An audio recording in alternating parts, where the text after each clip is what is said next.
कितना धीरे धीरे काम कर रही है तू। शाम तक अगर सारा काम खत्म नहीं हुआ तो तुझे इस गांव से बेदखल कर दूंगा। प्रधान जी, मैं तुम्हारी माँ की उम्र की हूँ, कम से कम मेरी उम्र का लिहाज तो करो।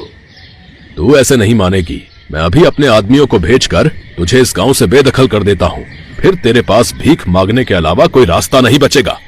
माफ करना प्रधान जी, आप जाइए, मैं जल्दी जल्दी काम करती हूँ। तुम भिखमंगों को जब तक धमकी ना दो कोई काम नहीं करते। जल्दी जल्दी काम करो। इतना बोलकर प्रधान वहाँ से चला गया। तभी उस बूढ़ी औरत के पास एक सिद्ध पुरुष आया जिसके हाथ में एक हीरा था। अरे अम्मा, ये खेत तो तुम्हारा है, फिर ये प्रधान क्यों कह रहा था कि ये खेत उसका है और तुम उसके लिए यहाँ गुलामी क्यों कर रही हो? अरे बाबा जी, आप क्या बताऊं बाबा जी, इस प्रधान ने धोखे से कागजों पर मेरे अंगूठे के निशान लगवा लिए थे। अब मेरा घर और खेत सब उसके नाम हो चुके हैं। मैं चाहकर भी कुछ नहीं कर सकती। मेरा कोई परिवार भी नहीं है, पर जिंदा रहने के लिए इतना तो करना ही पड़ेगा, वरना इतनी भयंकर ठंड में मैं कहाँ भटकूंगी।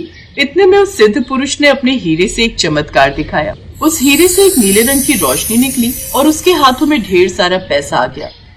ये लो अम्मा पैसे, और अब तुम अपने घर जाओ। वो घर और ये खेत अब तुम्हारा हो चुका है। बाबा, ये चमत्कार सिर्फ आप ही कर सकते हो, लेकिन अगर प्रधान फिर से मेरे पास आ गया तो? मुझ पर भरोसा करो अम्मा, और जल्दी से अपने घर जाओ, आराम की जिंदगी जियो। अम्मा अपने घर चली गई। प्रधान के मुनीम ने उस बूढ़ी औरत को अपने घर में देखा तो उसने ये बात प्रधान जी को जाकर बता दी। ये बुढ़िया इस उम्र में सठिया गई है। मुनीम जी, उस बुढ़िया के कागजात निकालो और दरोगा जी को भी बुला लो। आज इस बुढ़िया को गांव से बेदखल कर ही देते हैं। कुछ ही देर में प्रधान जी मुनीम दरोगा को लेकर उस बूढ़ी औरत के घर पहुंचा। बूढ़ी औरत उन लोगों को देखकर डर गई। ओए बुढ़िया, चुपचाप इस गांव से निकल जा, वरना दरोगा बाबू तुझे धक्का देकर भगा देंगे। दरोगा साहब, ये रहे कागजात। ये घर मेरा है, ना कि इस बुढ़िया का। इसने जबरदस्ती यहाँ डेरा डाल लिया है। जब दरोगा ने कागज देखा तब, अरे प्रधान जी, क्यों मेरा समय बर्बाद कर रहे हो? ये घर तो इन्हीं का है, आप खुद देख लीजिए कागज। कागज देखकर प्रधान हैरान हो गया। अम्मा, ये घर और गांव में जो आपका खेत है वो सब अभी भी आपके नाम पर ही है। अगर कोई भी आपको परेशान करे ना तो आप मुझे बताना। इतना बोलकर वो दरोगा वहाँ से चला गया। प्रधान भी मुनीम और अपने आदमियों के साथ वापस आ गया, लेकिन वो बहुत गुस्सा हुआ। मुनीम जी, हमने उस बुढ़िया के अंगूठे के निशान कागज पर लिए थे ना, इतनी बड़ी गड़बड़ी कैसे हो गई?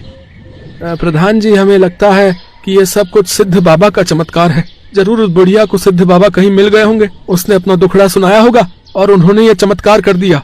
क्या इसका मतलब वो सिद्ध बाबा इस गांव में फिर से लौट आया है? उसका चमत्कार उसके हीरे में है। किसी तरह उसका हीरा चुरा लो, वरना गांव में जितने भी लोगों की जमीनें हमने अपने नाम कराई हैं वो सब हमारे हाथ से चली जाएंगी। एक बार हमें वो हीरा मिल गया ना तो हम इस गांव के साथ साथ आसपास के गांव की जमीन भी अपने नाम कर लेंगे और ढेर सारा पैसा भी इकट्ठा कर लेंगे चमत्कार से।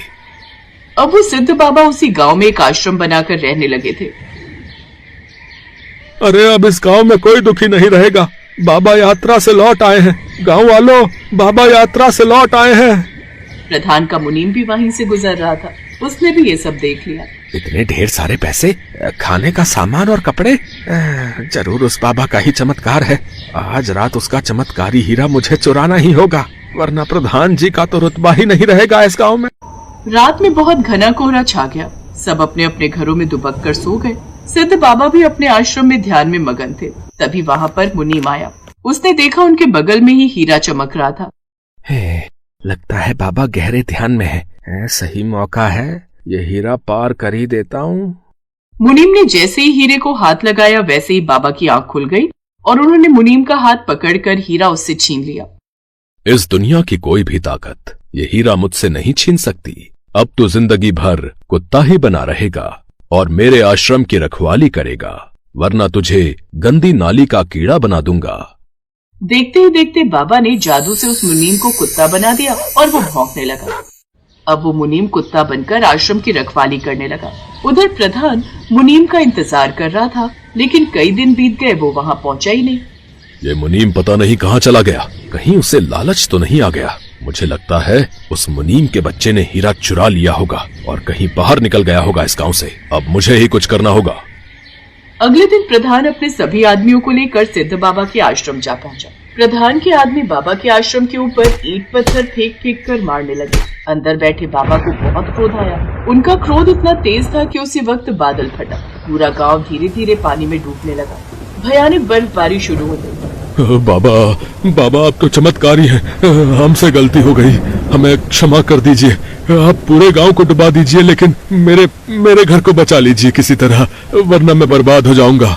अब तो बादल फट चुका है और धीरे धीरे पूरा गांव भी डूब चुका है, लेकिन अगर तुम कह रहे हो तो मैं सिर्फ तुम्हारा घर बचा लेता हूँ। बाबा ने हीरा उठाया और अपनी आंखें बंद की। उस हीरे से एक नीले रंग की कड़कड़ाती हुई रोशनी निकली, जिससे पूरा गांव हवा में उड़ने लगा। लेकिन प्रधान का घर और प्रधान अभी भी पानी में ही डूबता जा रहा था। सभी गांव वाले आसमान में उड़ रहे थे अपने अपने घर के साथ, और सभी बहुत खुश भी थे। बाबा आज आपने हमें बचा लिया। ये उड़ता हुआ गांव कितना खूबसूरत लग रहा है। यहाँ तो पानी का कोई असर ही नहीं हो रहा। नीचे देखो, प्रधान और उसका पूरा घर डूबता जा रहा है। जो जैसा करता है उसे उसके कर्मों की सजा तो मिलती ही है। अरे बाबा, मैंने कहा था सिर्फ मेरा घर बचाना, आपने तो मेरा ही घर छोड़कर बाकी सबके घर आसमान में उड़ा दिए। प्रधान जी भूल गए क्या?